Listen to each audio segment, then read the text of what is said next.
Welcome all to episode 3 of Reel2Recent, a film podcast hosted by 3 people who discuss the latest topics in the world of cinema. The catch: we have no experience and limited knowledge of the film industry. I'm one of your hosts, Paddy Innes. Joining me is co-host and co-founder of the show and our resident film buff, Liam Waddington. Hello everyone.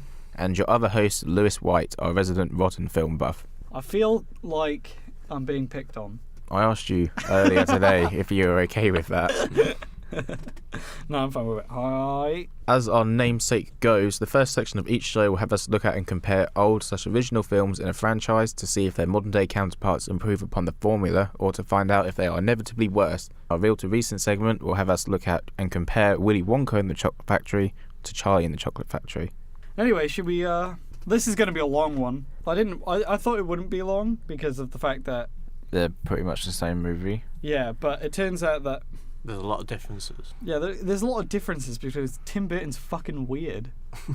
Should I get into the Reel2Recent? I think we should, yeah. Okay, we'll start with Willy Wonka and the Chocolate Factory because that makes sense. In a small unnamed town, poor paperboy Charlie Bucket observes a group of kids purchasing Wonka products from his local candy store before walking home. On his way, he passes the mysterious Willy Wonka Chocolate Factory, where a mysterious old man tells him, "Nobody ever goes in, and nobody ever goes out." This man is described and credited as the Tinker, and I have no idea what that means.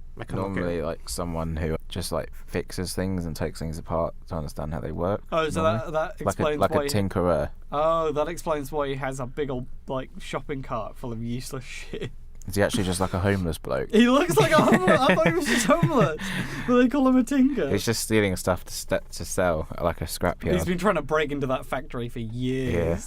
Yeah. Returning home to his family of 4 grandparents and his mother, in this incarnation of the film, Charlie's dad is dead. Is he? Yeah, he's not there. Oh, I must have missed that. He's gone. Maybe he's at work. No, he's gone. Okay. Which is, I think that's why they don't have any money, because all the grandparents are, Kill the grandparents, rent out the bed. Eat the grandparents. Eat them, yeah. Yeah. Josephine, well, was Josephine, I can't remember, is she senile in Willy Wonka? Or was it just Charlie? I don't know. Do any of the other grandparents talk? I think... No, I don't think so. Grandpa, who's the other grandpa? It's not Joe. The arsehole. Yeah, one. he just moans, I think. Charlie's grandpa Joe tells him the wonders of Willy Wonka. While a great candy maker, Wonka closed his factory after rivals sent in spies to steal his recipes. 3 years later, the factory reopened, but, as the old man said, nobody ever goes in, nobody ever comes out. Coincidentally, on the next day, Wonka announces that he has hidden 5 golden tickets inside random Wonka bars around the world. Those who find a golden ticket will not only receive a tour of the factory, but they'll also receive a lifetime supply of chocolate. While the first person to find the ticket certainly loves chocolate, Mr. Augustus Gloop from Germany. What's a segue? Yeah, I know. He's described, by the way, in the official synopsis as a gluttonous German kid who eats all day. I expect to see him in, like, a remake of Dante's Inferno. The second ticket is found by Veruca Salt, or more accurately, by one of her father's many workers. Now, in the original, this is actually one of my favourite moments, because her father... is it a nut factory? Yeah, it's a nut factory. Yeah, he owns a nut factory. He hires all of his workers to just, like, unwrap Wonka bars all day. None of them are finding anything. And then his daughter starts complaining to him, and he shouts, anyone who finds a golden ticket will have their pay risen by a full £1. And today that means nothing. But I think... Wait, is this set in the UK? I think so. Yeah, I think the original is set in the UK but filmed in America. Oh, whereas the new Gene one is... Wilder is American, isn't he? Yeah. I think so. He does say £1, right? Yeah. Yeah. The third ticket is found by gum-chewing champion Violet Beauregard. The fourth is by Mike TV, a kid obsessed with television and violence. Now, this was a moment that I forgot about in the original, but, like, Mike TV... He's talking about how, like, he wants a gun for his birthday, and his dad's like, not until you're 12, son. Yeah, because he loves cowboys, doesn't he? Yeah, he wears a cowboy hat. Oh, yeah, and in this one, he spelled T-E-E-V-E-E, but in the new one, he spelled T-E-A-V-E. A little trivia for you. While on TV, all of them are approached by a nefarious-looking man who whispers directly into their ear as the camera is right on them. Charlie only has the chance to open 2 Wonka bars during the competition, one for his birthday and another from his Grandpa Joe, who somehow manages to acquire the bar despite not being able to leave his bed for the past 20 years. Do we want to talk about arsehole Grandpa Joe? Is it Grandpa Joe hate? Something like that, yeah. Yeah. Where Grandpa Joe, it might be one of the biggest arseholes in children's films. Definitely. How- They're such sponges. How does he get out of that bed and get that chocolate bar? No idea. Yeah. Like, yeah. Wait a fucking minute. Doesn't Grandpa Joe go to Charlie's room? What, in the first one? In the first one? Doesn't he go up to his room to give him the chocolate bar? Don't think so. It's in the living room. Where the Is bed it? I definitely remember in Charlie in the Chocolate Factory, he pulls it Yeah, out yeah, from yeah. under the pillow. Yeah, he's got. Despite the fact that the family is starving in both incarnations of the film, Grandpa Joe has secret tobacco money that he's had for like years in Charlie and the Chocolate Factory, and he gives it to Charlie to buy a fucking chocolate bar. Do they smoke? Yeah. Grandpa Joe does. smokes. Oh, yeah, what a dick. Yeah, yeah. Like, He's tobacco gives- is not cheap. Charlie gives him his money from the newspaper job to get tobacco. Yeah. In the He's an idiot. in the original film, Grandpa Joe is saying that he's finally going to give up tobacco. Now your family are starving. Good one. His family's been starving for years. They've got to thin the soup out more. All they eat is cabbage soup. I used to think as a kid that, you know, like they show the bucket where like they're stirring the clothes around. Yeah. I thought they just Is drank that the from same? that. Yeah. Oh. Unfortunately, the family hear that the last ticket was discovered by a millionaire in Paraguay. So after this, Charlie goes back to school, and the school teacher is like he's actually one of like the funniest characters in the movie, because as soon as they announce the 5 golden tickets, he dismisses class so that everyone can go out and buy Wonka bars. And then when they find out that all the 5 tickets have been taken, he he teaches them percentages using Wonka bars, and then he's like, "How many did you open?" And some girl's like, "I opened 50." And then he's like, "How many did you open, Charlie Bucket?" And he goes, "I opened 2." And he goes, "Okay, 200." And he goes, "No, just 2." And he's like, 2? Proper poor shames him, doesn't he? Yeah, like everyone poor shames him. Did you notice in the original when the sweet shop owner lifts up the counter and he smacks the girl in the chin? I didn't notice this. Yeah, I didn't know that. if anyone goes back and watches it, look out for it's when he starts singing The Candyman. and he like leaves from behind the counter and Yeah. he lifts up. It's kind of like how they have in bars. Yeah. And there's a girl standing right there and it smacks her square on the chin. What really annoyed me during that scene is that he's shoving his hands into the candy, and like, I'm sure he throws them at the kids, but like, so there's. You know he's a dirty man. Yeah, there's obviously some on the floor, but when he puts his hand in, He'll go. it's just like they're all falling over the floor, and I'm like, are you gonna pick those up and resell them? Of course he is. He's proper infatuated with Willy Wonka as well. Like, that entire song is about like he's so in love with the idea of Willy Wonka. I think he has a shrine to him in his bedroom. Probably. Why he doesn't just say he doesn't get shipments of Wonka bars and just open them all? Yeah. I feel like you would do something like that, wouldn't you? Well, there's no, we'll get onto that when it's in Charlie and the Chocolate Factory, but there are some scummy people in this film. The next day, Charlie finds some money in a street gutter. Instead of giving the money to his poor, starving family, he runs directly to the candy shop, purchases a scrumdiddlyumptious bar, starts scoffing it down, and then uses the change to buy another Wonka bar for his Grandpa Joe. Have you ever had a Wonka bar? Yeah. I haven't. They're not too bad. to be They're fair. fine. They're quite sweet. After watching these movies, I ordered one. What Really? flavour? I ordered 2. What flavour? Just standard Wonka bar. Oh, fair enough. They both come with a golden ticket. So I wanted one. So why he didn't just like give that earlier on in the movie with he has his first paycheck from his paper job, and he uses that money to buy a loaf of bread so that their soup has like some substance to it. So it shows that Charlie obviously realizes the situation that his family is in, and instead of buying something else or giving the money to his mum, he buys 2 fucking Wonka bars. Especially after the last ticket was supposedly found. Yeah, and the scrumdiddlyumptious bar is huge. That must have been expensive. On his way home, Charlie overhears that the Paraguay ticket was a fake and decides to open the Wonka bar right then and there.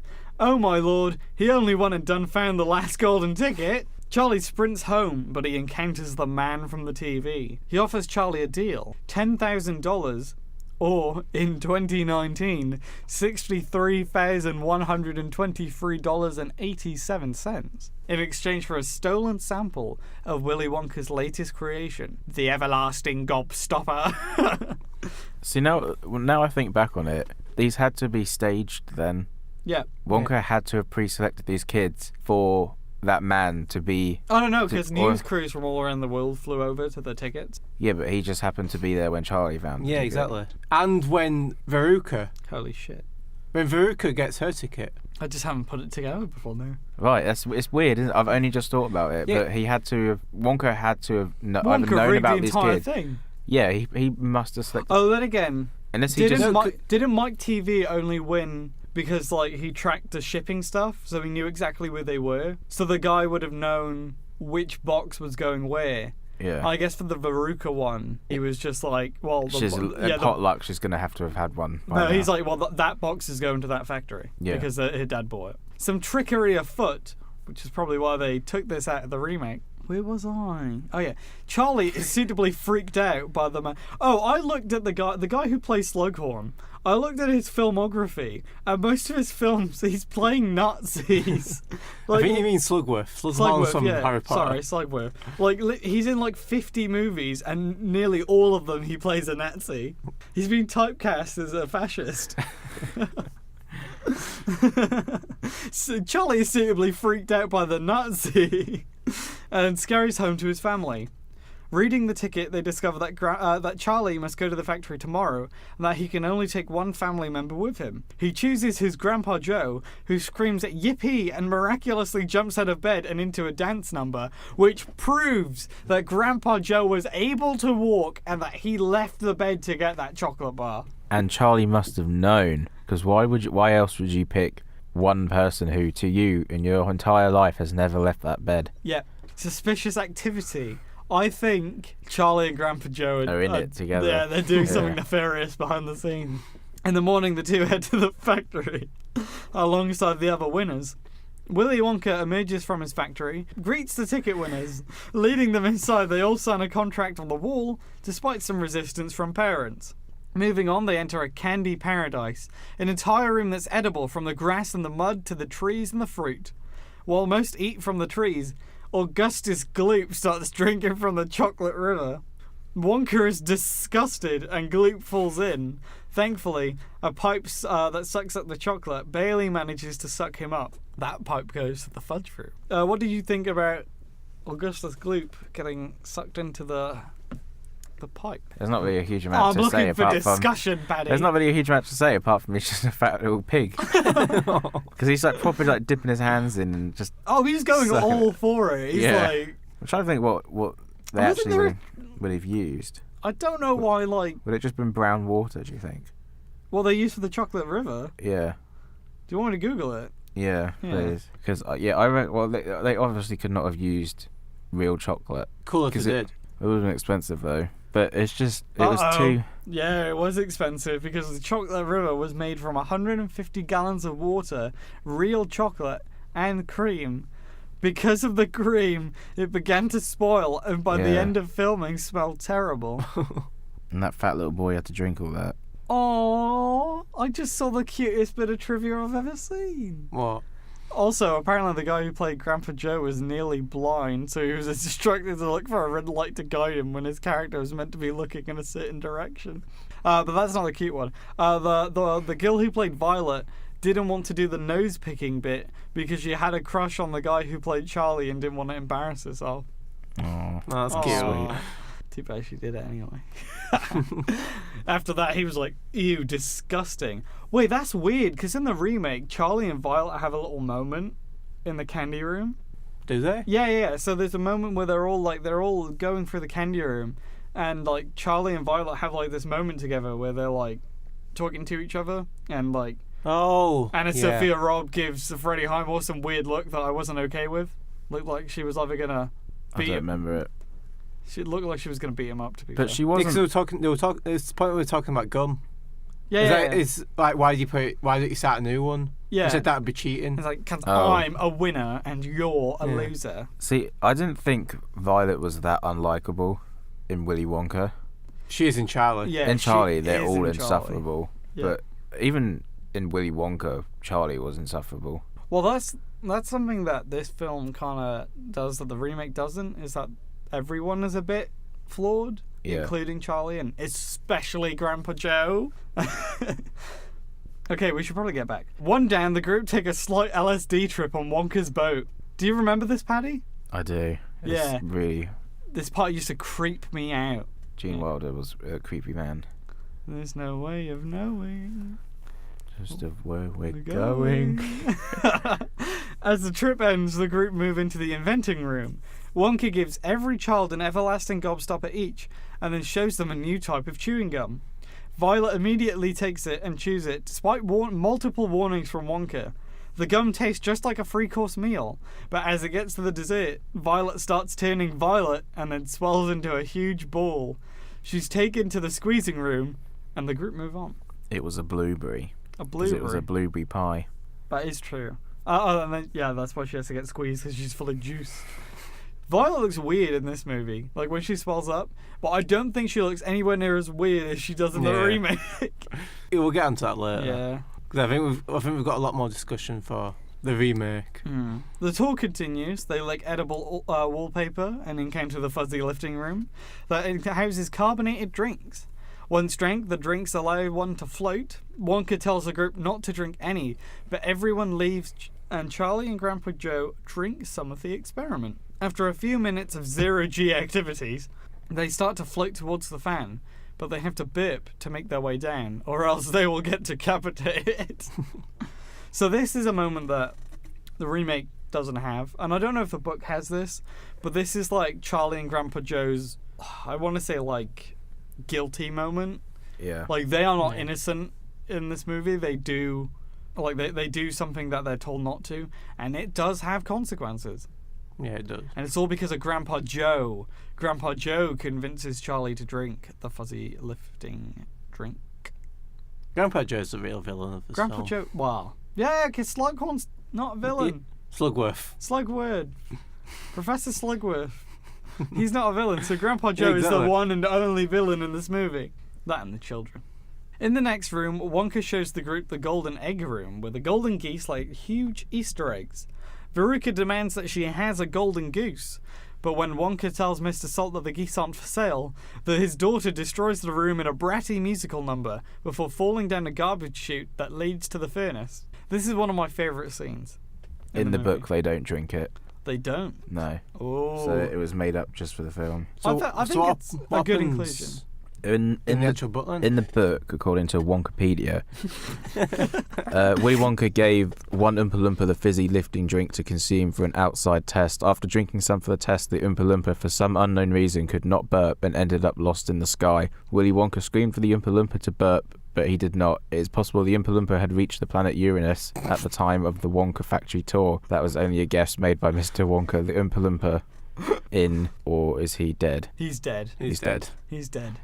Wonka does not care about those Oompa Loompas at all, because he experiments them on them, doesn't he? He makes them try all his products, and it's He like tortures them. he does. It's like you could straight up be killing these Oompa Loompas. What do you think the candy's made of? Where do you think that orange flavour comes from?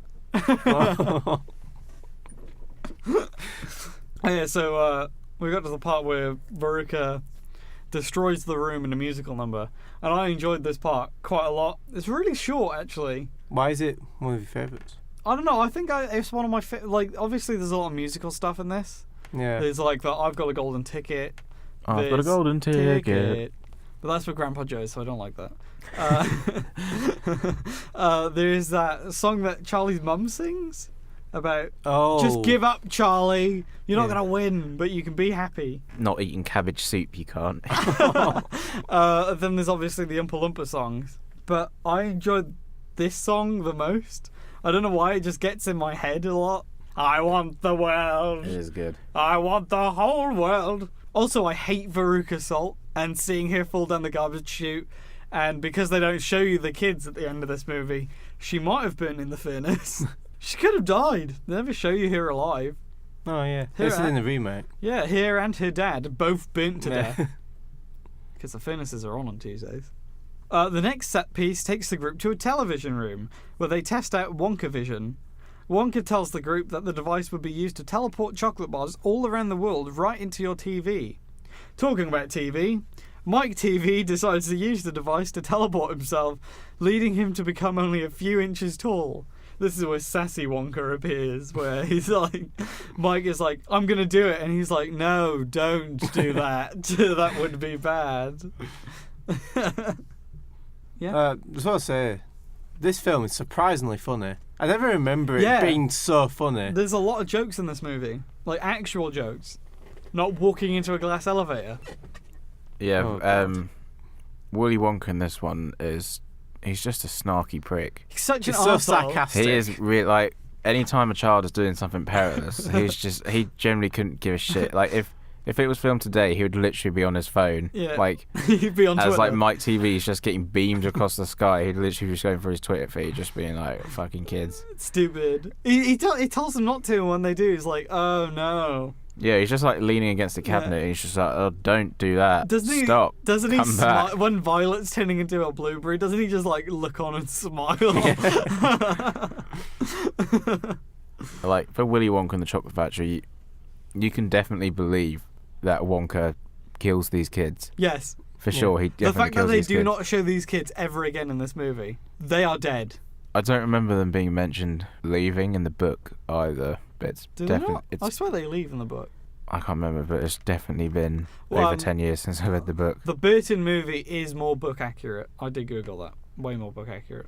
Okay. I did read the book as a kid, but in Wales, do you have this in England? In Wales, we have Roald Dahl Day. No. Oh, yes. Yeah. Yes. Is that a school thing that you? Yeah. Yeah, okay. we did. Yeah. Just okay. That's a thing that we have. Fun time. Got to watch James and the Giant Peach. That's a weird movie. It is a weird movie. That is a really creepy Fucking movie. Talking worm. That used to scare me as a kid. The Giant Peach itself used to scare me as a kid, and I don't know why. I just used to be scared of huge fruit. The millipede. Is he a Yeah. millipede or centipede? I think he's a millipede, isn't he? I think it's a millipede. The one with like the used to smoke cigars Yeah. and like the flat cap. Yeah, he was always weird. Just on a quick note, complete side note. Yeah. What's your favourite Roald Dahl book? Probably Fantastic Mr. Foot. Although I quite like George's Marvelous Medicine. I quite like Matilda. I like. I don't think I've ever read The Matilda. Twits. The Twits is okay. As the only winner left, Charlie is told that the tour is at an end, but he doesn't get the promised lifetime supply of chocolate. Grandpa Joe and Charlie confront Wonka about this, where Wonka angrily confronts them about the theft of fizzy lifting drinks that violated the contract. Grandpa Joe, for some reason, tells Wonka that he's the villain. Whereas we know the true villain is Grandpa Joe. Yeah, because Wonka goes absolutely batshit, doesn't he? Yeah. He's like properly screaming in their face, and it's just like, oh my god, yeah, Wonka is completely mad. But then it's just, no. He killed 4 kids. How many more has he killed? Think of how many Oompa Loompas he's killed. They're like a race no one knows about because he's probably captured them all. Well, he got them they didn't go willingly. No, not in this one. Charlie leaves the everlasting gobstopper on Wonka's desk, causing Wonka to burst up from his desk in a severe personality split and tells Charlie that he won and that he's a great child. It turns out that Slughorn was a fake and that Charlie has won the entirety... Slugsworth. Slugworth. Oh, I even wrote Slughorn.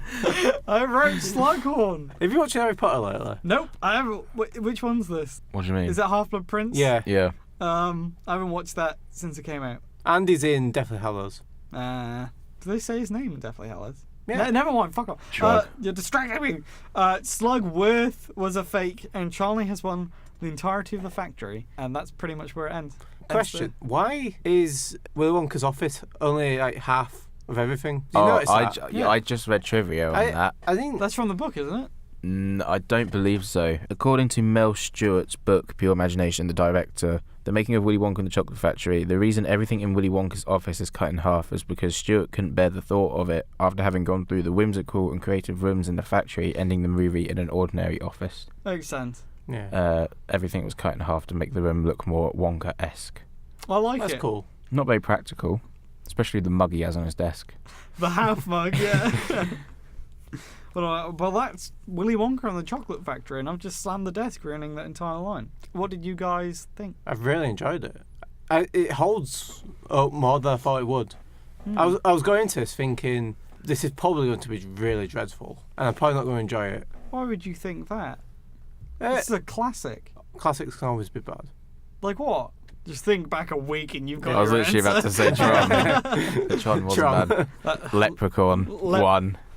Well, Leprechaun is a cult classic, not a classic. But yeah, I watched Willy Wonka probably a year and a half ago before we had to for this, and I did enjoy it. I was watching it with a commentary track with other people, but I did like it, to be fair. Gene Wilder is spectacular in this movie. Yeah, he is. I haven't seen many of his films, to be honest. The only other one I've seen is See No Evil, Hear No Evil, and it's just, he brings like such a menacing role to it. Like as a kid, I remember watching it on the Boomerang channel, so 603 if you've got Sky. Oh, you remember that? Yeah, I do. I spent so long on that channel watching Scooby-Doo. As a child, it is whimsical and fun, but then as an adult, you're just like, holy shit, Willy Wonka is a sociopath. He does kill kids, and he just has no regard for life for anyone apart from his own, and maybe Charlie. Well, he only cares about Charlie because he's dying. Is he? Well, that's what it's like alluded to. Is like, I needed to find an heir, like someone to take over the factory after I'm gone. So it's like he knows that he doesn't have as long left as he wants. Maybe his brain's just melting away because of all like the hard drugs he does. I think he might have lead in his hat. Is it lead or mercury? No. Mad as a Hatter was from Mercury. Yeah, I think he has mercury in his leather, hat. like tanners or something like that. Yeah. Wouldn't surprise me. Like he has because in the gun room he's got like dirty washing in one of the chucks a shoe tumbers into the inventing room. Yeah. I was like, you're definitely inhaling some bad shit in your factory. Yeah. He chucks plastic in there, doesn't he? He chucks a Glock in there. He's been inhaling plastic for burn. Yeah, I also enjoyed Willy Wonka and the Chocolate Factory. Great movie. Well, that's only half of what we got done. Yeah. We watched another film. Okay, there is a lot of stuff that we can skim through on this because there's a lot of stuff that's the same. Maybe let's not try to get so sidetracked. Yeah, maybe. Much like the original, Charlie Bucket is a poor boy who lives near the Wonka Candy Company, which isn't called the Wonka Chocolate Factory, it's called the Wonka Candy Company. His grandpa Joe, who used to work for Wonka, tells the boy about his rise to fame. Of course, similar beats are hit, Spies closing, reopening, blah blah blah. The next day, trucks and motorbikes all emerge from the factory, leaving posters announcing the golden ticket competition. Unlike the original, Wonka announces that one select child will win a special prize at the end, alongside the lifetime supply of chocolate for every person who has a ticket. Augustus Gloop, Veruca Salt, Violet Beauregard and Mike TV all find their tickets. Oh, can I just say that I really like the introduction of Augustus Gloop in this one? It's like a TV interview and they're asking him how he found it. And he just like bites straight into the chocolate bar and doesn't notice that the ticket is there. Yeah. And he's like listing off all of these foods that he thought, like, he was like, well, it's not that. It's like, is it nougat? Is it caramel? Does Wonka pay for the travel for kids, do you think? I'm guessing I don't think so. he does he? I'd imagine so. I think if it wasn't for the fact that Charlie literally lives up the road, he wouldn't be able to get there. Wonka's an asshole again. There we go.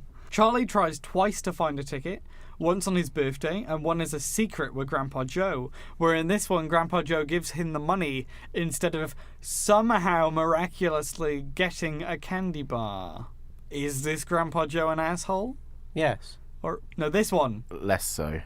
It's still an What does he asshole. do in this one? That's an asshole move. Generally just leeching, lounging around, I suppose. But at the end, he does help. Once he realises he has control of his legs, he starts cleaning the house and stuff. Helps him rebuild that's it. true. Oh. So the magic of Willy Wonka gave him the power of walking and then sweeping. There you go. He is 95 years old. He deserves a rest, Paddy. But not for 20 years. No. He'll have a big rest soon, don't Surely worry. all for, like, at least in those times, I say those times, but we can assume that the grandpas were probably working up to that point. So why are they all so poor? Yeah. Bad stocks. Bad stocks. Bad decisions in the 80s. Bad business decisions. Maybe if they invested that money instead of spending it all on crack, they'd have some fucking housing, wouldn't they? Anyway, he overhears that the final ticket was found in Russia instead of Paraguay on his way home. He finds a $10 note and decides to buy a Wonka bar. As he receives it, shop customers start talking about how the Russian ticket was a fake. Charlie decides to open his Wonka bar And would you know it again? There's a golden ticket inside. Customers offer him money for the ticket, including prices of $50 and $500. But Charlie runs home instead and doesn't take the $9 left of change that he would have had. Despite telling his parents that he does want to sell the ticket so that they can have decent food, the family tells him to keep it because they're stupid.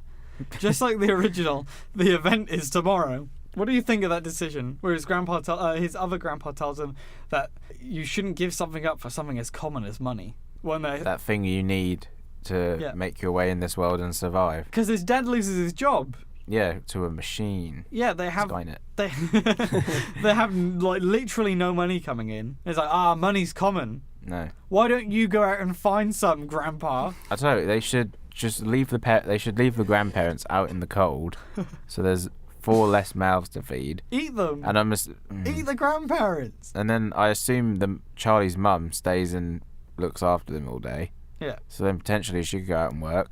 Yeah. Bring more money, fix the house, sorted. Just get rid of the grandparents. Oh, I do like the house in this film, by the way. The fact that it's always on a huge slant. Yeah. And it's like holes in the roof and stuff. Very cute. It's very Burton. Why no social workers come to take Charlie away from them? Do they not busy exist eating Wonka bars. Do they just not exist in this world? Because that is not a safe environment for a child to grow up in, where he's eating cabbage soup. Well, to be fair, why are the police not at the chocolate factory? Why would they be? Well, after the events of Charlie in the chocolate factory. Oh, Wonka's paid them off. What's he paid them off in? Money. Wonka bars. Chocolate. He's got money, isn't he? Everyone's obsessed with chocolate, though. Well, then, yeah, chocolate. Remember that there's a flashback of an Indian prince? Yeah. And it's the most meaningful scene in that film. He tells Wonka to make a castle out of chocolate. That's ridiculous. It was like you're telling me out of all that time they were building that palace. That thing didn't melt? It didn't melt once. Apart from after it was finished. After it was finished, you better eat it. He's like, I will not eat my palace. And he's like, well, you better eat it soon.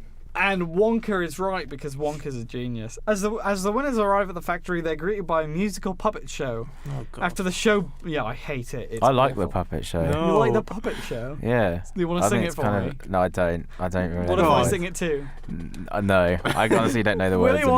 Willy Wonka, the amazing chocolatier. That's all I know. Yeah. I think he brings cheer. I hate it. It's awful. It's good when they burst into flames, though. That used to creep me out as a kid. I don't like dolls, and dolls kind of creep me out a bit, apart from Annabelle, because it sucks. Sorry, I never got the fascination with Punch and Judy. Yeah, me neither. It was always awful. They were at Barry Island once, and I saw them. They were like every beach town. I didn't like it. No. It's really shit, actually. While Willy Wonka is standing next to them, clapping, he introduces himself with the line, "Good morning, Starshine. The Earth says hello." I think I'd definitely prefer Gene Wilder's. Yeah, they say entrance. I don't know. Johnny Depp brings an element of Johnny Depp to Willy Wonka, and it's kind of fascinating. It brings an element of Michael Jackson to Willy Wonka. Yeah, he does. Yeah, I said that earlier. I was like, he had to have been playing off Michael Jackson for this role. Well, I feel like this version of Willy Wonka is incredibly inspired by Michael Jackson, right? With the white face. Sounds the same, white face. The hair's pretty similar. The parent issues, the fact that he always hangs out with children. He does only have two. He does have 2 gloves though, as opposed to the one. Well, that's what makes it legally distinct. And the Michael Jackson hanging out with children thing, that wasn't about allegations about Michael Jackson. Allegedly. He was it's a fact. It's a fact. Yeah. It's a fact. Okay. But no, I like Macaulay Culkin came out and said that they weren't true. But recently, Johnny Depp's Willy Wonka is like he's not a sociopath. Yeah. Like Gene Wilder's. Like he's eccentric, and I think being on his own for too long. Yeah. Has messed with him, but he is very childlike. Well, himself. in the Grandpa Joe flashback scene, you see him with the chocolate birds, and they're the ones that hatch out of the chocolate eggs. Yeah. And he acts kind of weird and kooky there. So it's been going on for a long time. It's not just the isolation that screwed him up. I suppose. Yeah.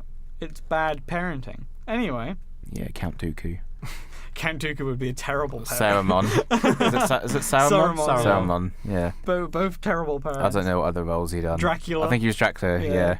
Afterwards, they finally make their way into the factory and move into the edible candy room. As soon as he hears that the entire room is edible, Gloop drops his Wonka bar that he's chomping on and runs around destroying everything with his mouth. He's like ripping. He's just ripping up the grass, isn't he? He's ripping up the glass. He's like punching the fruit and like taking big chunks out of it.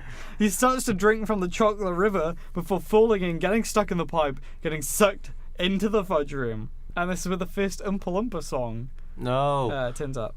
It's probably the better one. The better sound. They are. Song. They're exceptionally catchy. These Oompa Loompa songs. Did they sell an original soundtrack of this? They must do.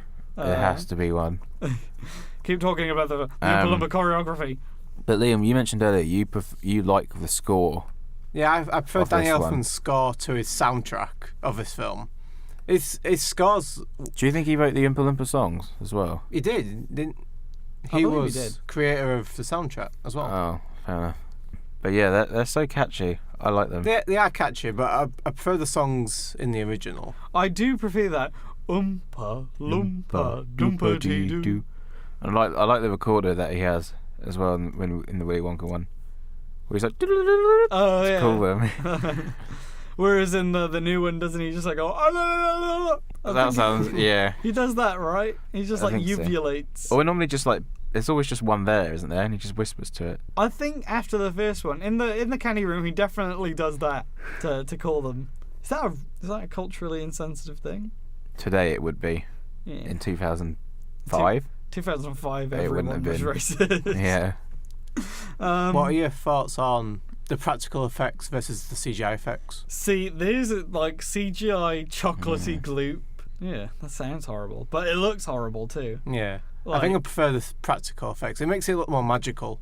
Like it There is- actually could exist. Is I that- kind of prefer the room in Charlie in the yeah, Chocolate me Factory. too. That looks kind of Just like- more magical. Like the to me. original, it does kind of have an off-looking thing about it. It In what doesn't- way? Like the original looks like Mr. Blobby, but this one it looks CGI despite the fact that a lot of it isn't. You know what I mean?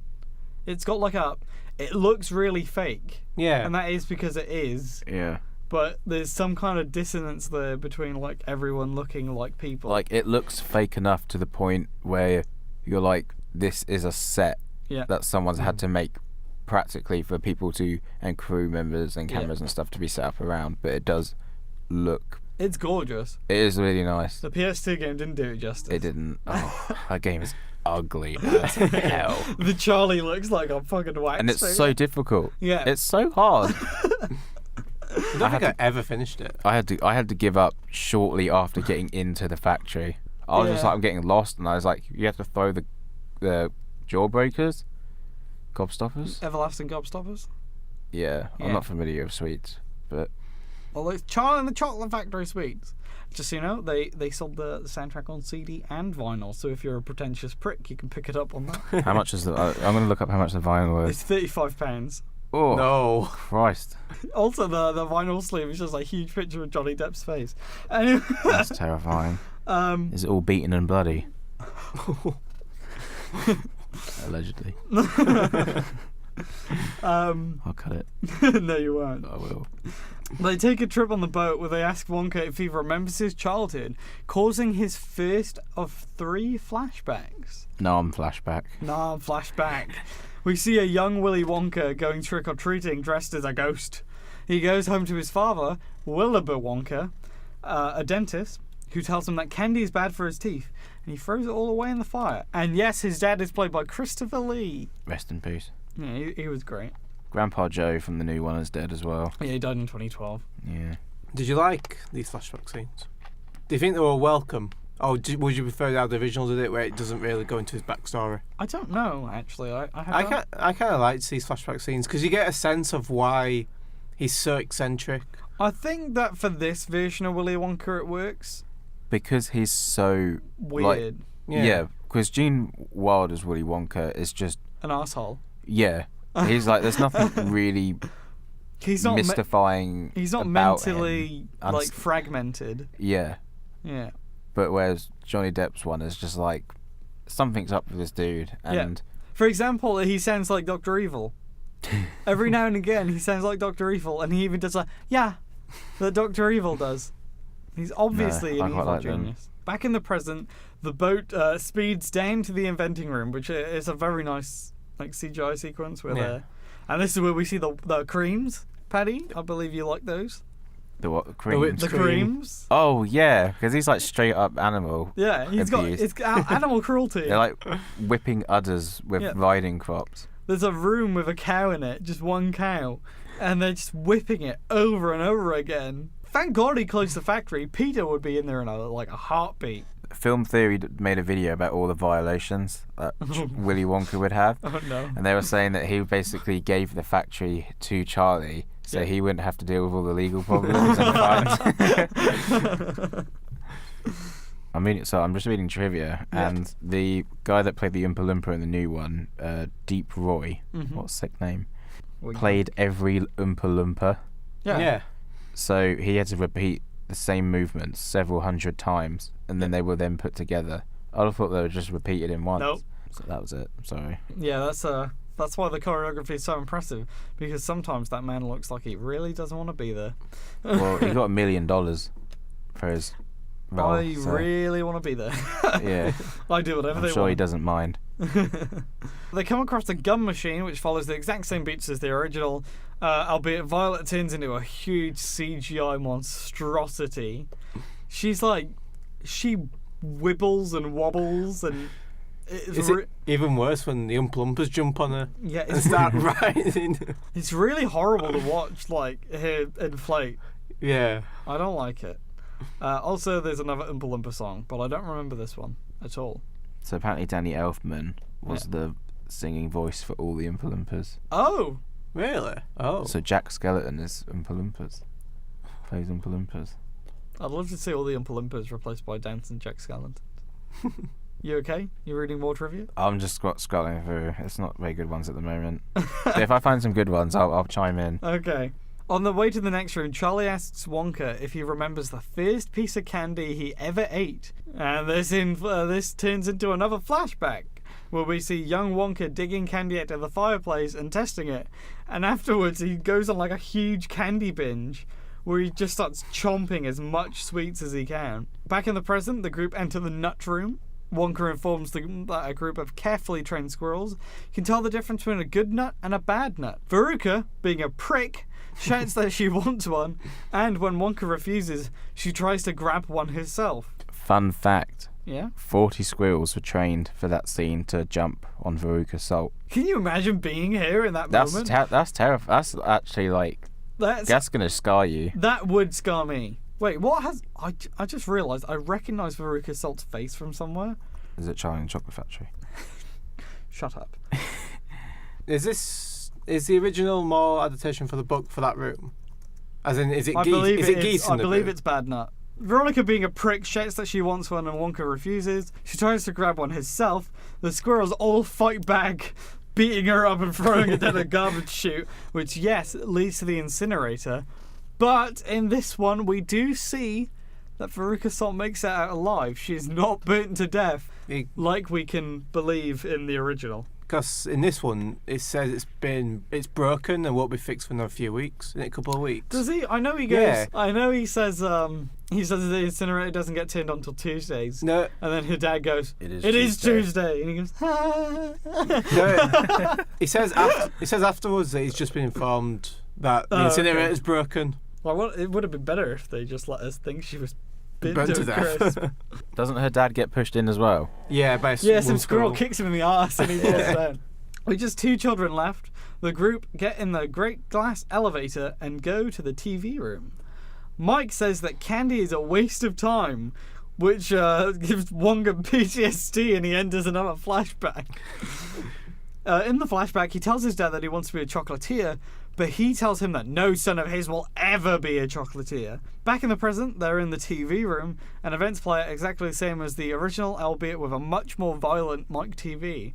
He runs past the Oompa Loompas, he's now... He starts smacking them in the head, doesn't he, when he runs through? Slaps 2 of them in the head and knocks them over. And then they just watch him as he presses the button and They just sort of shrug. And they're just like, oh well, No, not my job. that's not my pay grade. Oh yeah, the musical number in this one is actually one that I enjoy quite a bit. Because it like Sing it. I don't know the lyrics, but I like can't remember this one. it's the one that's kind of like it kind of feels a bit like a Queen song. Yeah, because it goes to the Beatles. Yeah. Well, Yes, set. it's kind of like. it moves between the two genres quite a Yeah. lot. Have you seen Red Hot Chili Peppers' Danny California Yeah. music video? It kind of Yeah. reminds me of that. No, I think Also, about he it. gets punched in the face by a Rock'em Sock'em robot. The Oompa Loompas torture that kid in that scene. They chuck him on a frying pan. They That's so slap him true, with yeah. a piece of paper. You've got to think these kids and adults have to be the Oompa Loompas' first exposure to humans, apart from Willy Wonka. Yes. They must think that we are a plague. That they just think that's awful. Willy Wonka tells them that they're already kind of mischievous. It's like, and they've been living with you? It's like, they've been living... They are a race of... They are a group of mischievous people, according to Willy Wonka. I'm not saying anything. Where are they from? Wonkaland. From Lumberland. Not Lumperland. Yeah. Wonkaland. Lumberland. They're from Lumberland. And Willy Wonka is not a sane person to have as your one and only mentor. Not this one. Well, I wouldn't say Gene Wilder either. Gene Wilder's high. Whereas, I don't know, Willy Wonka and Charlie and the Chocolate Factory might also be high. I don't know, because I said earlier that I'd probably want to hang out with... I'd want to hang out with Johnny Depp's one. Really? Just because he seems normal-ish at times. He looks like... He reminds me of Jeffrey Dahmer. And he seems like he could be fun, like I imagine Michael Jackson would be. Well, Michael Jackson had like an arcade room, whereas He lived Willy in Wonka he just lived have many in- ways he for you to lived on die. a ranch called Neverland and had like roller coasters in his garden. Yeah, but Willy Wonka's definitely taking you for rides in that glass elevator, and you know it's safe because people can see in.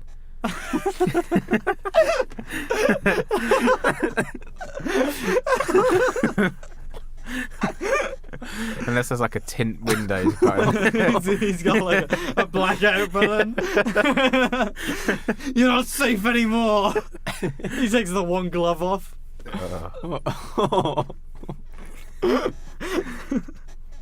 You are not cutting that. I'm not cutting that. No. This episode is awful. Like I actually think this is the worst one we've done so far. As in worst quality wise. Yeah. Yeah. Got some good gags in it though. Maybe we should just record it another day. Come back. I don't know. Fucking hell, I keep losing my place because I keep getting fucking distracted. Wonka realises that Charlie's the only child left and congratulates him on his victory. They take the glass elevator out through the ceiling of the factory where we see all the children leaving. Augustus Gloop is covered in chocolate. He's got it the best. Yeah. He's just covered in something that he loves. Yeah. He starts. His mum's like, Augusta, stop eating yourself. And he's like, but mother, I taste so good. and then Violet Beauregard is like just flopping around the place because she has no bones anymore. Now she can enter the Olympics. Violet Beauregard is just flexible. Let's put it that way. Veruca Salt. Oh, she's got it off pretty well. She's Just covered in she's rubbish. just covered in garbage. Yeah. She's like, what does she say? She's like, Father, I want a glass elevator. I wanted a flying glass elevator. He's like, the only thing you'll be having is a bath. And then Mike TV is so screwed up that the film refuses to show his face. Yeah. He's like 8 foot tall. And he look. What was it? He was put on the taffy puller. Yeah. And like his dad's like holding his jacket and he's just looking up at his giant son. I remember the CG for that being bad when the film came out. Yeah. It's pretty bad now, actually. Although, to be fair, it kind of holds up in the way that everything looks a bit weird and not real. So Yeah. the CGI, apart from like Chocolatey Augustus, doesn't look too bad. It's kind of like how cel-shaded games Yeah, it kind don't of look hold up. bad, or they age well because Yeah. of the art style. It's like Tron aged fantastically. Charlie is told that he's won the entirety of Wonka's factory if he moves in without his family. Obviously, Charlie says no because Charlie is a good boy. And a few weeks pass, and everything is going well for Charlie's family. His father has a new job. They have like full roast dinners instead of like cabbage soup. Grandpa Joe can walk again. No one else can, though. Back at the factory, wait a fucking minute. At the end of this movie, when they're all together in the chocolate factory, spoiler for like in a couple of minutes time. Yeah, aren't they all sitting at the table? Yeah. Yeah. Can all of the other grandparents get up, or is I assume they were just helped up. or is someone just like super strong in there? Is it Grandpa Joe? Well, they've got to be so old and frail at this point. They can just be carried. No, I mean, I imagine if you pick them up, their fucking like legs will fall off. Yeah. Wonka is back in the factory. Wonka is having trouble creating new candies. He deduces that because he feels bad on the inside, the candies taste bad. He finally ventures outside and finds Charlie, who is working as a shoe shiner. After some consideration, Charlie convinces Wonka to visit his father, Wilbur. Also, that he walks into the elevator, despite the fact that it has a huge metal frame on the top of it. Yeah, how he doesn't notice it. Also, how Charlie doesn't notice that Willy Wonka is there when the huge glass elevator is right behind him is beyond me. Wilbur gives Willy a checkup, and he states that he hasn't seen. Is it bicuspids? Bicuspids? Cuspids. I don't know teeth. Like his son Willy. He says, "Hi Dad," they hug, everything is good. This scene is really weird to me because on the wall of Wilbur's dentistry, like there's a wall covered in newspaper clippings of Willy Wonka's successes.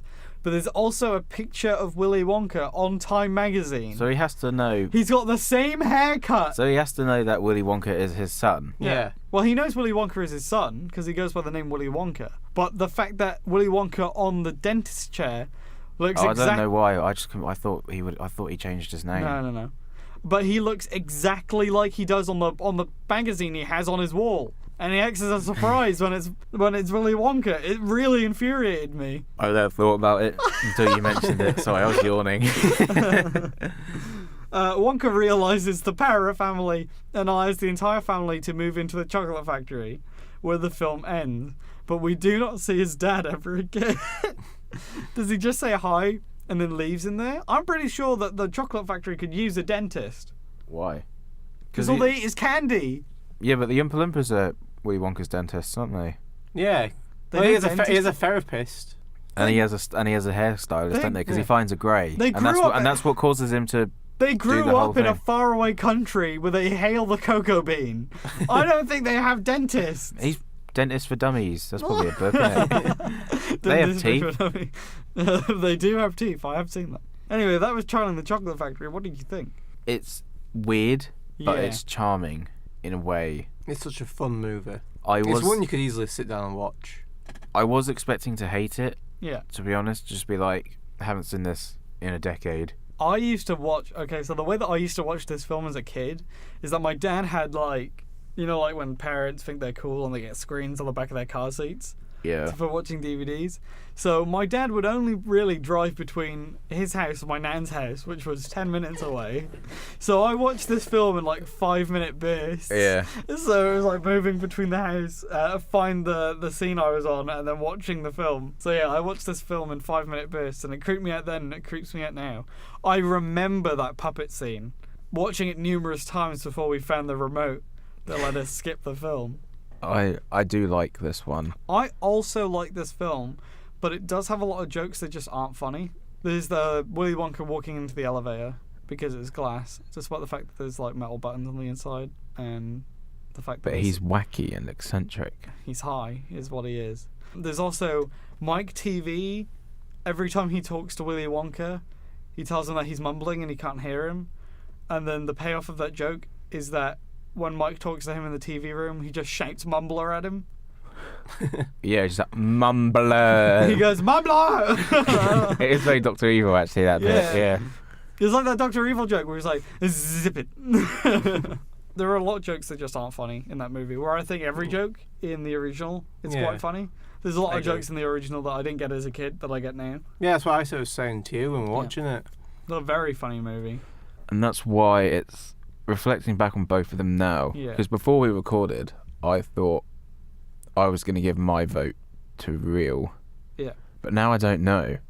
Now I'm really not sure, because Charlie and the Chocolate Factory is charming. Mm. And then so's the original.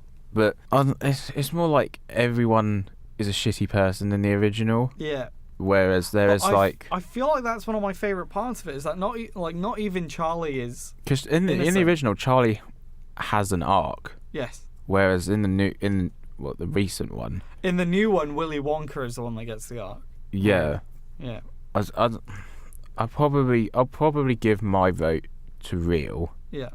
Because Willy Wonka is overall a more enjoyable, coherent film. Like, there aren't many lows as compared to... Yeah, I can't think of anything I disliked. The only part that really stands out as being weird is the LSD trip on the boat, but I like that. Yeah. It doesn't really make sense. The bit where they clean the Wonka-mobile as well. Yeah. And he's like, right, everyone onto the Wonka-mobile, and it drives like 10 feet, and they're like, right, everyone off now. Yeah, and it gets covered in like cream and stuff, and then it wipes it out. Yeah, because I was reading that was like, it was fired from like fire extinguishers. Yeah. But it was actually a skin irritant. Oh my god. So for days, everyone was just like raw red and like scratching. That film seems like they made a few decisions. Oh yeah, wasn't that flower-shaped cup that Gene Wilder, like the yellow cup that he eats from? Does he eat it? Yeah, I think it's wax, isn't it? I don't know, I feel like they could have moulded that out of chocolate. I think it is made of wax. I read somewhere that it was made of like just pure wax. It's like a candle wax. So it was the 70s. It's a different time. yeah, well, Gene Wilder was eating wax anyway. Rip. But yeah, I think my vote is going to Reel. I think I preferred overall Willy Wonka and the Chocolate Factory. Although my one low actually is the musical number by Charlie's mum. Oh, yeah. Grandpa Joe. You hate Grandpa Joe. Grandpa, well, in the first one. The one time that Charlie misbehaves in that movie is because of Grandpa Joe. Grandpa Joe's like, "Yeah, Charlie, let's drink it. No one's around. No one's around, Charlie. Drink it. Drink from the bottle." I hate him. You know what? Yeah, I do hate him. But he's not low.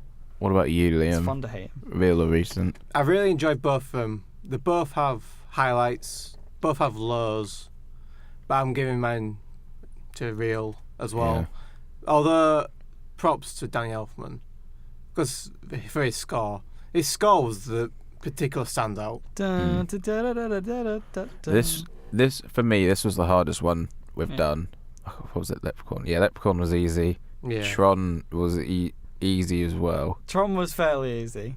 But this one, I was actually genuinely quite. Yeah, I'm still kind of torn. Yeah, I'll have to rewatch them again, to be honest with you. The highs weren't, for me, as high in Willy Wonka, almost, just from memory. But Charlie had much lower lows. Yeah. Yeah. There is actually one part that I didn't talk about, but it was the very start of the movie. They both open in the same way, and it's with the chocolate bars being made in the factory. Yeah. And the chocolate bars in Willy Wonka and the Chocolate Factory are made in such like an ordinary factory way that I felt like it wasn't magical. Whereas the way that the chocolate bars are packaged are made in Charlie and the Chocolate Factory, like they have that parachute. Like there's a parachute that takes all the individual chocolate bars down, and I was like, that is a much nicer touch. Even just packaging these chocolate bars should be wacky in some way. Yeah. Instead of just putting the chocolate bars in the packet. Can't imagine it's very efficient though. No, definitely not. In fact, I imagine it is a lot slower. They should have just had a conveyor belt. But yeah. But point aside, that is like my one negative on the original, apart from Grandpa Joe. Do you have anything else to add, Liam? I want to ask you, Paddy, because me and Lewis were talking about this whilst we were watching the original. With Netflix making Roald Dahl films, and possibly making their version of Charlie and the Chocolate Factory, who would you like to see as Willy Wonka? Well, it's animated, isn't it? Yeah. So who would you like to have the voice? Oh, it's animated. Yeah, I think they're all going to be animated, aren't they? Oh, I thought it was live action. I was like, Neil Patrick Harris. Yeah, we were thinking Neil Patrick Harris. See, that is a good one, to be fair. If it was live action, it would be Neil Patrick Harris, definitely. Yeah. Oh, I kind of wish you gave me more time to think about this. I'm just trying to think. Sorry, Paddy. It's going to be Troy Baker. Yeah, now you've said Neil Patrick Harris, he's the only one I can think of. Good enough voice. Do you think they're going to go for a Wilder Wonka, or do you think they're going to go for a Depp Wonka? Depp. Good evening, I reckon a hybrid. Starshine. I reckon a hybrid. What? This It sounds is weird, interesting. but what if they pick like Seth MacFarlane? Seth Rogen. Oh no. It's like Seth MacFarlane could, We are the dreamer of dreams. like if they want to do songs, Seth MacFarlane can sing and Yeah. can sing bloody well, and he It's like a can, Neil Patrick Harris. I suppose. But I feel like Seth MacFarlane has kind of a more expansive range. Yeah. He's a talent. Yeah, for voices he is a talent, and I think that could translate quite well. But I don't know. Yeah, I would have wanted more time to think about that. But Sorry, Paddy. Well, that's the nature of the podcast. all I can think of is like Arnold Taylor. Which was he? He does Ratchet. from Oh, Ratchet and he'd be Clank. pretty good. And he does like he does so many acting roles. Hmm. It's insane. Nolan North. It's Probably, probably. Nolan North or Troy Baker. Yeah. Anyway, I believe we have something we need to get to. Yes. So moving on to the news flash. For this week's episode, we've decided to drop or forego the topic of the week. Mostly because we couldn't think of one. Yeah, pretty much. We had an idea, but we didn't want We to. had a few ideas. But we didn't want to drag them all up again. Yeah. So we'll head straight into the news. On the news docket this week, we have 6 stories to discuss, one of which we actually stated last week would not happen. We aged the podcast. Oh, by the way, because like So we referenced that we filmed this the day after St. yeah, Patrick's Day. so we put out the podcast because of iTunes. People who listened on iTunes, which I believe was half of the people who listen. Yeah, you'll get it first on iTunes. No, you get it second on iTunes. I just meant You get it first on on podcasts. podcasts. Yeah. Generally, you'll get it Okay. before the YouTube one. But those who listened on iTunes, because of the 24-hour wait period, our podcast went out a day before the news went out. Yeah. Oh, So, does anyone want to? we're on a journalism course. Does anyone want to tell the listeners exactly what we messed up? So last week we discussed Suicide Squad 2 rumours Yeah. and how obviously James Gunn is writing and is it directing?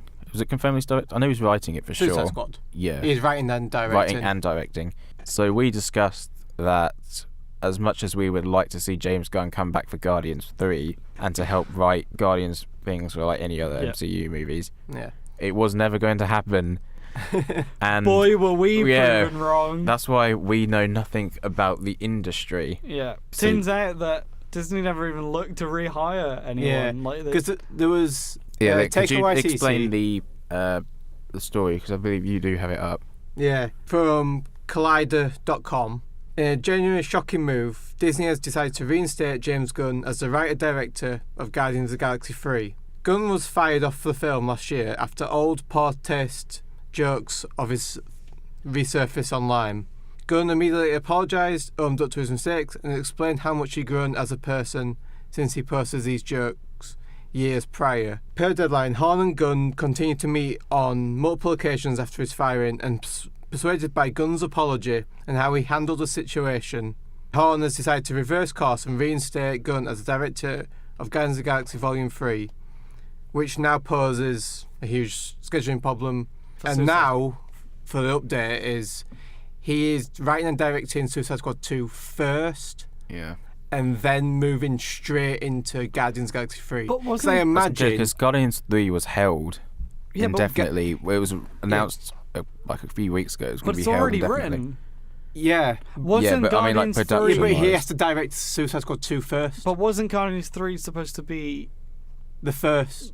I thought it was the second. I thought it was Spider-Man Far From Home and then Guardians 3. I thought it was the no, other no. way around. It was meant to be Guardians, because it was meant to be the first of Phase 4, and then Spider-Man, but they had to bring Spider-Man forward and then push Guardians back indefinitely. No, it couldn't have been like that because you can't just swap films around. No, like yeah, that, 'cause they because take- Spider-Man... There was the announcement that Spider-Man starts a few minutes after the end of Infinity literally War. minutes. Oh, yeah. okay. So I thought it was always Spider-Man then Do you mean Guardians.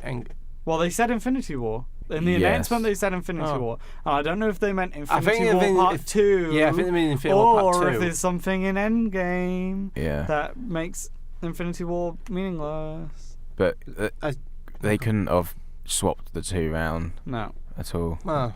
But That's what I thought it I'm was. happy. Yeah, so am I'm excited for Guardians 3. I am now. I feel let lost. But I also less feel like worried about it. I also feel like Gunn did a bit of a dick move because from what I've read, Disney have been in talks with him since it happened. Yeah, they came to the decision to rehire him months ago, Yeah. from what I read. And he signed on to Suicide Squad too. So, how long ago was it that he was fired? Not that long. It was about 9 months ago. Yeah. But was it that long? So he must have Warner Brothers must have been knocking on his door as soon as that They news kidnapped hit his for him. family. Well, yeah, it was actually Sony knocking on his door first because he's making Brightburn. Oh, I thought that was a Netflix movie. I thought that was his production company. He's a producer. I also thought it was a Netflix movie. No, it's coming to cinema. it's coming to Is cinema. it? Yeah. I could have sworn it was a Netflix Nah. movie. Well, I mean, Oh. it looks like a Netflix movie. Looks cool though. It looks like a good Netflix movie. It does, but The production's we are glad he's back. the production company is Screen Gems, Is that not who's his? owned by Sony. Then how's he producing it? He's a producer. Is he? Well, maybe it's just producers because he's just generally I got all guess. hands and. Isn't it like family members of his that are writing and directing it? Yeah, Yeah. it's James Gunn's producing it, and it's written by Mark Gunn and Brian Gunn. I'll be honest. I have no idea what like. I only know Sean Gunn. I don't know what producers do. They sort of fund it, keep Yeah. schedules and stuff. So that he's just giving it money. Kind of, yeah. Why isn't Sony doing that? Well, I imagine they've got. Well, no, it's kind of like they're kind of in charge of the funding to Okay. be and sometimes they will raise capital as well from distributors and things like that. But Man, that must- generally, if he's directing and writing stuff, he seems like a very hands-on person. So I Yeah. imagine he just wants to be away from. This was a very passion project for him. I don't see James Gunn as much of a producer. I see him as director, Director. writer, actor. Yeah. Well, in this instance, it just allows him to have full creative Yeah. control of a project he wants. Whereas I imagine with Guardians and MCU stuff, he has I Well, imagine he has quite a bit of power. That's the but weird part, right? Because it Before seems like Disney he fired does. him, he had huge creative control compared to other people. It was James Gunn's the control he had over Guardians and how successful that was that gave us Thor Ragnarok and Yeah. other, the fact that who's the two that make Russo brothers. the Russo brothers, that gave us their takes. I imagine it's because they learned after Joss Whedon's An Age of Ultron, because there's so many reports about how much control they had whilst he was doing Age of Ultron. That's because Age of Ultron I don't think was as strong. I don't think no one else thought it was as strong as Avengers Assemble. Yeah, and I'm not a huge Avengers Assemble fan. I love Avengers Assemble. Yeah, so I remember do going I. to the cinema and just having It's my okay. mind absolutely blown watching that movie. I remember watching Go. That was okay. But yeah, I just remember reading reports about how much Whedon had to fight for that, and about how his original cut was 3 hours long because so much of that Ultron. so much of that movie just doesn't make sense. You got the whole Thor scene in the water bath, that was much longer. Whedon had to fight really hard to keep the farm scene in as well. Oh, you mean the one good scene? Yeah, they wanted Yeah. to get Disney wanted to cut it, but he fought really hard No, for that's it. a good scene. Yeah, Good to see Captain America being all strong, chopping some wood. that was a cool And he scene. rips the wood. Yeah. Oh, he rips the wood. I love it. Do you think now they've announced James Gunn as the director of Guardians 3 again, that this could impact Suicide Squad 2? Because he might feel like he wants to rush Suicide Squad 2 to get back to where he wants to be, which is Guardians. My big worry. I'd say no. My big worry is that it's obvious in the first Suicide Squad that they saw how popular Guardians was, with Yeah. its use of music, which is why the first half of that movie is just a bunch of popular songs. Which is probably why they went to Gunn in the first place. Yeah, which is why they went to Gunn in the first place. And I don't want Suicide Squad 2 to feel like Guardians of the Galaxy. I bet it's gonna have it's gonna have a running theme. Yeah. I bet if you watch the two together, I bet there's a lot of parallels. This is my problem. Well, this will tie into our another topic news story that we've Yeah, do you want to got. go into the DC one? Or should we just chuck it in anyway? Yeah, About how Suicide Squad 2 is a complete reboot now, whereas we thought it was going to be a soft one. Yeah. And now James Gunn's at the helm, writing and directing. And I think Warner Brothers are going to give him much, much more control. Because the DCEU effectively doesn't even I don't even think it's called DCEU anymore. No, it's not. They've No. scrapped it. So I reckon it's just mostly standalone movies, I think, at this point. But they can't. Oh, they've made the link that all of these are in the same universe. No, they've now gone back on themselves and said every film now is loosely linked to the universe. They want them to but be. it's loosely linked. It's in the same universe. Yeah, but they want them oh my god. to be as loosely linked as possible, so they can all be standalone. But which goes into news about Wonder Woman later. Yeah. Do they not Okay, so they start this universe being like, superhero movies, they're finally kicking off. Superhero movies, you make the solo movies, you make the ensemble movie really good. Then they try to make that ensemble movie too fast. Yeah. And they made it too fast, and they fucked it up, and no one liked it. And they didn't not like it because all of these superheroes were together. That is why Justice League has such a high review rating. They disliked it because it was shit. Aquaman's good. And it's not just because it's solo. Some of us have that, like that, when they go, you beat Steppenwolf, you are our king. Like, you have shown that you are powerful. Yeah. We're like, yes, he beat Steppenwolf. I know that because I watched that. Well, I mean, Superman beat Steppenwolf. Yeah, well, he helped. But it's like, Batman didn't do anything. Where was Batman? Oh, he was fighting. He's in the car, wasn't he? He's just shooting things. No, he was fighting. I can't remember what they're called. Parademons. Yeah. No, I think it is bollocks, and I think that taking away from everything is just going to make me less interested. I don't think I'm going to watch these films. I think I'll watch Aquaman 2 when that comes out. Okay, I am going to watch it because Suicide Squad 2 I need to see. Just see Gunn's take on it. No, I need to see. Just I don't know. I'm infatuated with Suicide Squad. Going into that news, producer Peter Safran has said, first of all, we don't call it Suicide Squad 2 because it's a total reboot. So it's the Suicide Squad. Oh! And I think people should be extremely excited about it. You think? That's what he said in an interview. Has it been written yet? Yeah. By who? Gunn. Gunn's writing and directing. It hasn't been that long. Well, we don't know how long he's been in Warner Brothers for. Are they going to go for an early draft? They're going to rush it out. Sounds like a Warner Brothers thing. It does sound like they don't seem to learn, but I think now they've got Marvel talent. I feel like they have to have learned by now. Surely, now they've scrapped the DCEU, they have to just be focusing on making good. Do you have the Flash thing on there? Yeah. That's coming up. God, we're leaping so far ahead. I'm sorry. We're not really wrapping up any news stories because we're starting another one. But it's making me angry. But yeah, the Suicide Squad is ridiculous. That's going to get so because the marketing and merchandise budget were huge. They pushed so much for Suicide Squad. Like it was just they tried to make iconic. You call this one Suicide Squad 2. This time it's good, and just call it that, and then people go, I believe him.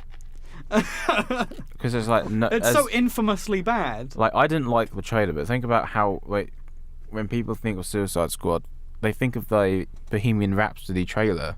Yeah. Like that trailer was received so well, the trailer company that made it got to cut the film or parts of the film. Yeah, and it's just I don't think calling it the Suicide Squad is gonna create enough distance if you're going for a hard reboot. The release date for the Suicide Squad is August 2021, so it may not be finished. So, but he's doing that before he does Guardians 3. Yeah, but it will. Yeah. Oh, we're not saying that for a while. And the Guardians 3 script is done. Yeah. Why? I don't know why he doesn't direct Guardians 3 now and finish writing Suicide Squad. It's probably under contract. Yeah. Shave that mustache. Obviously, there must have been discussions between. There's got to be discussions between Warner Brothers and Disney for this to happen. No. Yeah. No. Warner Brothers and Disney are not talking to each other. Well, yeah, for him to say, we want to do Suicide Squad first and then Guardians. Well, that would just be his contract, because his contract was made null when they fired him. Yeah. So he's got a contract with them to do that. But I don't think he should do Suicide Squad 2 first. If it's not a universe, then it can obviously wait. No, you want to wait as long as possible for the hate of Suicide Squad to die down.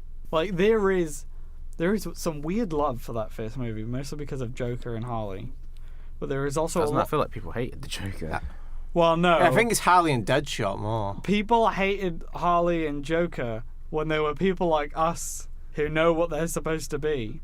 I haven't actually seen it. There is a huge group of people who idolise the relationship between Harley and Joker. That's why the merchandise sold so well. Anyway, next story. Are we done with the gun story? I think so. Yeah, I think so. Okay. Keeping with DC news, The Flash's Ezra Miller is writing the movie script with Grant Morrison. This is going to annoy you even more, Paddy. As reported by THR, this move is in response to a clash of creators' visions between directors John Francis Daley and Jonathan Goldstein, who want a more light-hearted approach. But Miller is said to want to take a darker take on the material. So, the Flash movie's got 2 directors who can't agree on how to direct this movie. What? Just get rid of one. You don't need, like, the Russo brothers work because they're brothers and they're on the same page. Does it actually have 2 directors, this Flash movie? Because they've gone through about 4. This Flash movie is ruined. It's either not going to come out or it's not going to be good. And, you know, like, when they announced the Flash movie and they were like, this movie is going to be this storyline from this comic book so we can fix our universe. And now they're not doing that. Yeah. They don't want to do a universe, despite the fact they already have one. It has 2 directors, which is John Francis Daley and Jonathan Goldstein. They're both directing it. Why? They've worked together on like a few projects. Yeah. So What projects have they done? They've done Game Night, Vacation together, I'm assuming. None of these are fucking... Jonathan Goldstein wrote Spider-Man, or he was a writer on Spider-Man Homecoming. So is that why he wants the more light-hearted approach? Because Spider-Man sold really well? Possibly. He also done the screen story / screenplay for the other one. So they've worked together on a few projects. Oh, he wrote Horrible Bosses, the screenplay. I love Horrible Bosses. It's okay. Just in I addition, like Jennifer Aniston in that movie. But you don't need, like, if you've got 2 directors who can't agree, and then you've got 2 Ezra writers. Miller wrote something before. He wrote a film in 2015. Was it good? I don't know. I don't think it was a big film. I think it was like an indie project. Ezra Miller, IMDb. I was on that. I was literally on it a second ago. But they don't need this hassle. No, do that. It's because I read that if the script sucks, that Ezra Miller and Grant Morrison write, he's gone. Yeah, he's not playing that's what I was literally about to add. Oh, sorry. Although this is complete speculation, it said that if WB decides to go against Miller and Morrison's take on The Flash, the actor could part ways with the project as his holding deal expires in May. Paddy, Ezra Miller wrote a fucking documentary, The Short, in 2015. Yeah. He's not a writer. It doesn't matter, because this film is dead. This film is either never coming out or it's going to be bad. I didn't even like The Flash in Justice League. Me neither. I thought it was just awkward and he didn't fit in anywhere. His jokes weren't funny. And his costume was weird. It just showed off his big lips. I thought the costume was kind of cool, but it looked cooler on someone else. Yeah. This time we have a lot of DC news today. You think? Oh my god, I'm just so pissed off. Alright, let's move on to I'm not even a comic book fan. Let's move on to the other one. No. The next news story is for you, Paddy, because I know you're a big fan. Uh-oh. It's Wonder Woman 1984 producer says they don't consider this film a sequel. Which... Lewis is walking gone. up. Which would be okay if Steve Trevor wasn't coming back for the movie. And it's just like, you can't have a standalone when you've ended the first film with Steve Trevor blowing up, but then you're going to have to reference him getting blown up and coming back, and then their ties from the first film, which she was like getting over in Justice League, because Bruce Wayne was just like... what happens to Steve Trevor in this one? Does he die again? And it's just like, well, because Wonder Woman takes place in 1984, so it's 40 years, and it's just like, and Steve Trevor's still in it, so like... And he looks the same. Is he doing just flashback scenes, or is somehow he like preserved, like Bucky? What do you mean it's not a sequel? It takes place 40 years after the first one. It's a sequel. I have a quote from the producer Charles Roven when speaking with Vulture. She was just determined that this movie should be the next iteration of Wonder Woman, but not a sequel. and she's definitely delivering that. It's a completely different time frame, and you'll get a sense of what Diana/Wonder Woman has been doing in the intervening years. Oh, so it's a sequel. Yeah. But it's a completely different story that we're telling. Shoot me in the fucking Even head. though it'll have a lot of the same emotional things, a lot of humour, a lot of brave action, tugs at the heartstrings as well. Shoot me in the fucking head. So it's a sequel, by the sounds of it. Yeah, so the way I'm kind of picturing how they're doing it is think of the Indiana Jones movies. Yeah. They're not, obviously they're sequels because they're part of the same franchise, but Well, 4 is definitely a sequel because it brings Marion back. Just like this one's bringing Steve Trevor back. But think of the jump from Raiders to Crusade. Yeah. Because Temple takes place a year before Raiders is set. So they reference, I think they roughly touch on past experiences because he's like, I hate Nazis. But apart so do I. Yeah.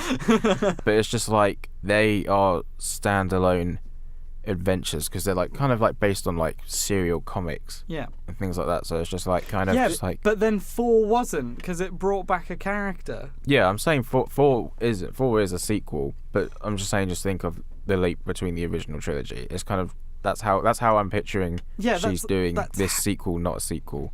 So it's like we saw Wonder Woman grow in that first movie, and she's taken those developments into the second movie. Yeah. So because of the events in the first movie, she's a slightly different character in the second one, and it's all because, well, we hope, unless they do what a lot of bad sequels do and they just revert them. But I imagine it's just like any comic book arc, really. Yeah. And it's just like, obviously, she's gonna have developed. Yeah.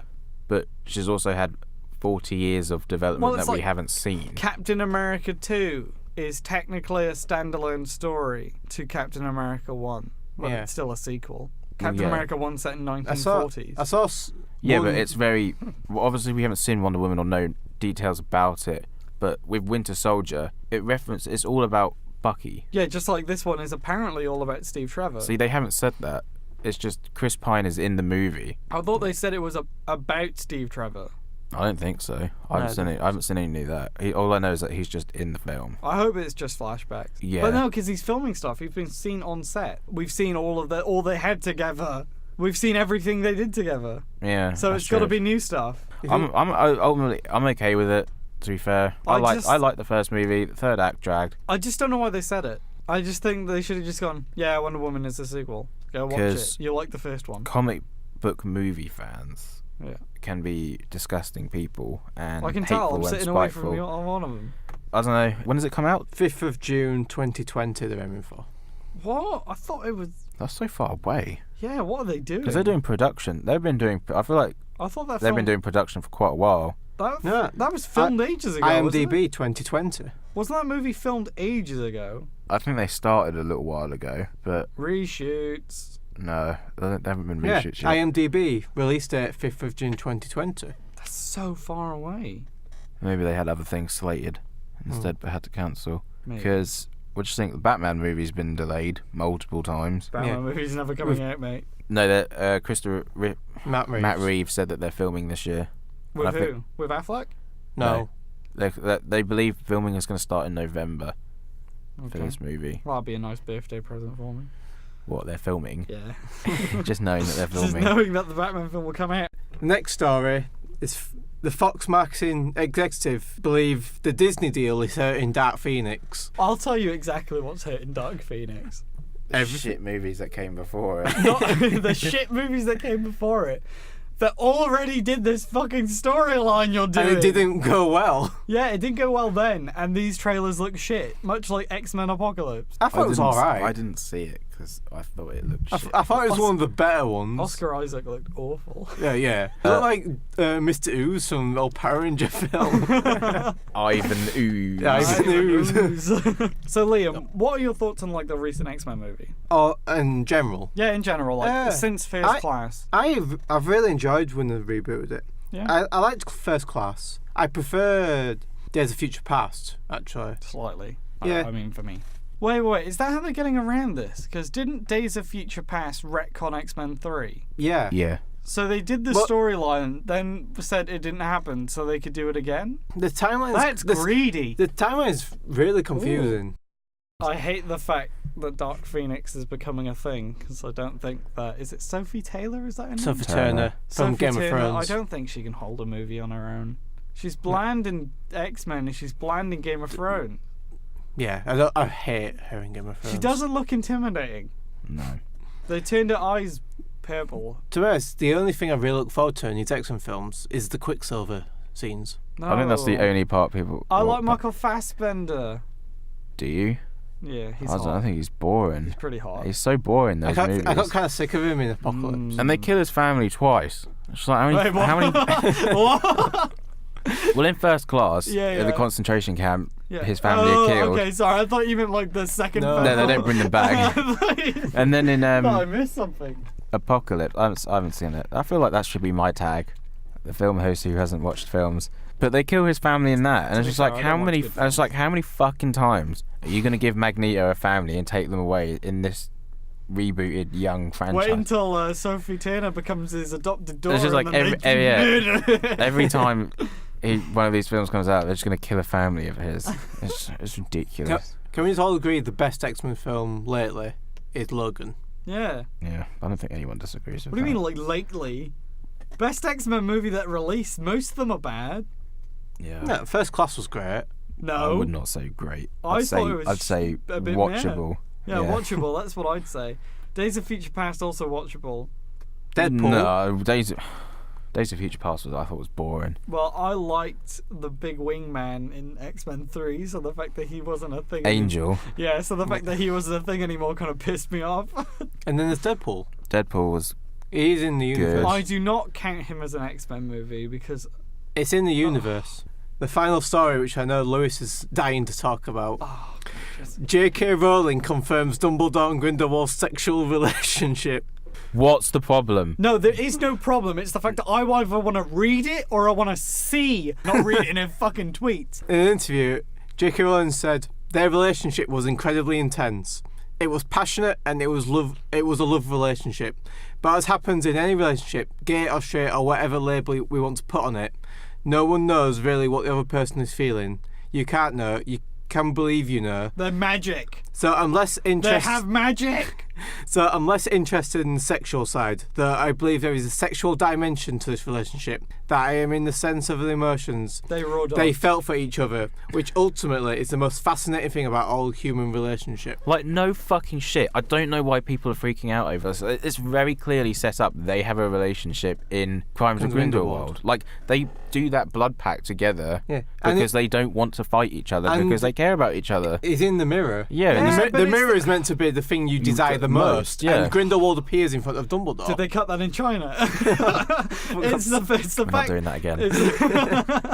It's the fact that J.K. Not only does J.K. Rowling keep doing this, where she says things like the fact that wizards used to shit themselves and magic it away. She just randomly goes on Twitter, or she randomly gets someone to interview her, so she can say something that gets her in the news again, or gets her popular again. Like, the one about wizards shitting themselves was daft. Yeah. But this whole Grindelwald thing, because they're not books, there isn't the character development behind them, and especially when they pump out the mediocre shite that was Crimes of Grindelwald. Just let them kiss. They need to do something in these films that shows that they have an actual, like, gay relationship. They don't have a gay relationship. They just touch blood. It's like people who are going to watch Bohemian Rhapsody in China, and it's just alluded to. Yeah. That And was it's my like- point. yeah, It's it's just like- alluded to. It's alluded to in Crimes of But we don't Grindelwald. It's want not it to even be that. It's alluded not to. even. It's not You even really can't- alluded. You They're pretty can't, much you straight can't up. just say, oh yeah, they fuck a lot, and then just Well, like she didn't. She just said they're in an intense, passionate intense relationship. sexual relationship. Yeah. They're two grown adult men who So care a show lot them. about each other. No, they're not going to show Show Dumbledore and whatever his name is Write fucking about on it screen. in an official Oh. capacity. Don't Why just not- say it in an interview. Why not just put it in the flashback? Yeah, put it in a flashback. Where 'Cause they no just one wants wake to up in see bed. that. I want to see that. No one else wants to see that. What do you mean? They're not old people anymore. It's not Dumbledore's old fucking crooked dick. Michael Gambon, Johnny Depp getting it on.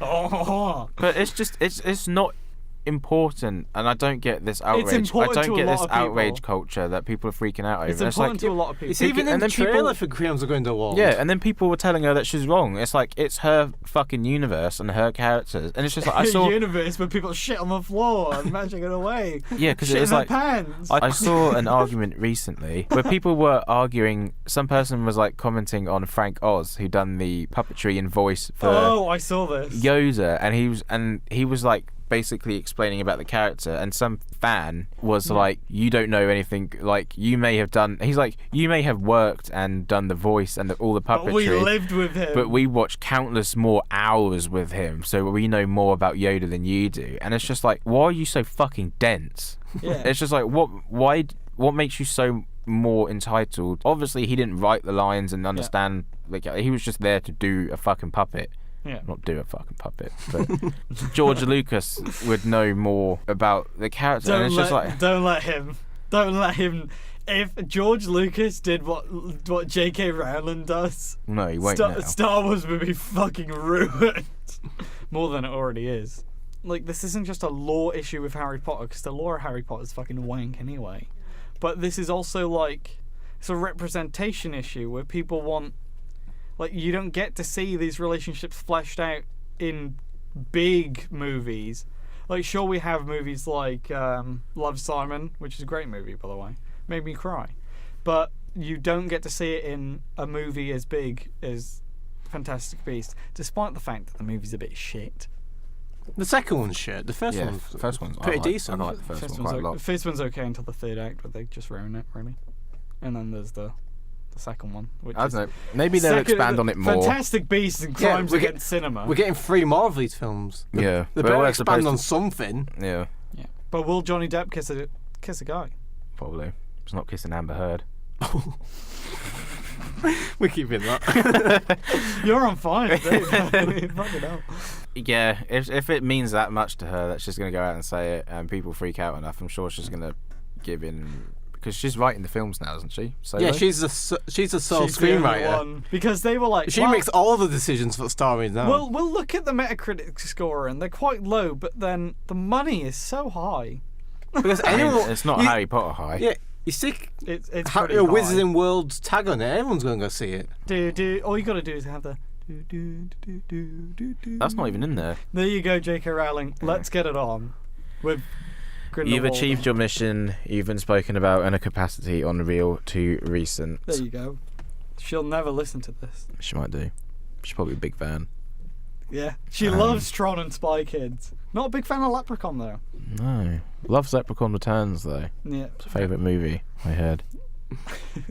So that marks the end of episode 3 of Reel2Recent. If you have made it this far, don't do it again. No, do it every time. Don't fucking tell them not to do it again. Thank you. Although I cut it down, so you're not going to get the 2-hour version. You're probably going to get the 1 minute Are they gonna and 1 hour and a half. We should have a Patreon so they can have the Innis cut. We're not like Warner Brothers. We should set up a Patreon at some point. The maybe. Innis cut. We'd all like to thank you for listening to our nonsensical ramblings. Make sure to follow the podcast on Twitter at Reel2Recent. That's REEL2Recent. Subscribe to the RSS feed on iTunes and other podcast applications, and subscribe to the YouTube channel, please, because we haven't got any yet. I've been one of your hosts, Paddy Innes, joined by Liam Waddington. Bye, everyone. And Lewis White. I'm so tired. As our tradition, do you guys have anything you want to plug? No. I do want to talk about what we're doing next, Penny, because I know it excites you. Yes, the Reel2Recent next week is Sylvester Stallone's Judge Dredd versus Carl Urban's 2012 Dredd. Thank you very much for watching, and goodbye.